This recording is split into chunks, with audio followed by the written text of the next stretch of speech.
கொல்கத்தா மருத்துவர் வன்புணர்வு செய்யப்பட்டு கொல்லப்பட்ட சம்பவத்திற்கு நீதி கேட்டு கொல்கத்தாவில் நேற்று மனித சங்கிலி போராட்டம் நடைபெற்றது. மேலும் 100க்கும் மேற்பட்ட ரிக்ஷாக்காரர்கள் ரிக்ஷாக்களை இழுத்து சென்று போராட்டத்தில் ஈடுபட்டனர். பயிற்சி மருத்துவர் மரணத்திற்கு நீதி கோரி கொல்கத்தாவில் ஞாயிறுதோறும் போராட்டங்கள் நடந்து வருகின்றன.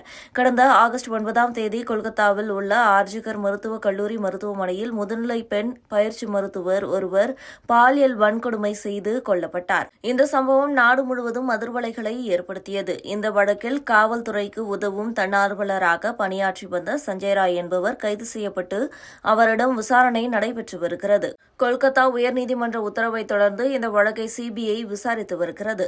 இந்த கொலை வழக்கில் நீதி கோரியும் பயிற்சி மருத்துவர் பாலியல் பலாத்காரத்தில் தொடர்புடைய அனைவரும் கைது செய்யப்பட வேண்டும் என்ற கோரிக்கையை வலியுறுத்தி மருத்துவர்களும் பொதுமக்களும் மேற்கு வங்கத்தில் போராட்டம் நடத்தி வருகின்றனர். பெண்களுக்கு பாதுகாப்பு இல்லை என கூறி மருத்துவர்கள் நாடு முழுவதும் போராட்டங்களில் ஈடுபட்டனர். இந்த நிலையில் கொல்கத்தாவில் நேற்றைய தினம் நூற்றுக்கணக்கானோர் அணிதிரண்டு மனித சங்கிலி போராட்டம் நடத்தியுள்ளனர். ஆர்ஜிகர் மருத்துவமனையை சேர்ந்த இளம் மருத்துவர்கள் நூற்றுக்கணக்கானோர் நேற்று மாலை மனித சங்கிலி போராட்டத்தை தொடங்கினர். தங்கள் கைகளை கோர்த்துக் கொண்டு தேசிய கொடியை ஏந்தியபடி அவர்கள் தேசிய கீதத்தை பாடி போராட்டத்தில் ஈடுபட்டனர். இந்த போராட்டத்தில் மருத்துவ மாணவர்களுடன் எஸ்எஃப்ஐ மற்றும் டிஒய்எஃப்ஐ அமைப்பை சேர்ந்தவர்களும் இணைந்து மனித சங்கிலி போராட்டத்தில் ஈடுபட்டனர்.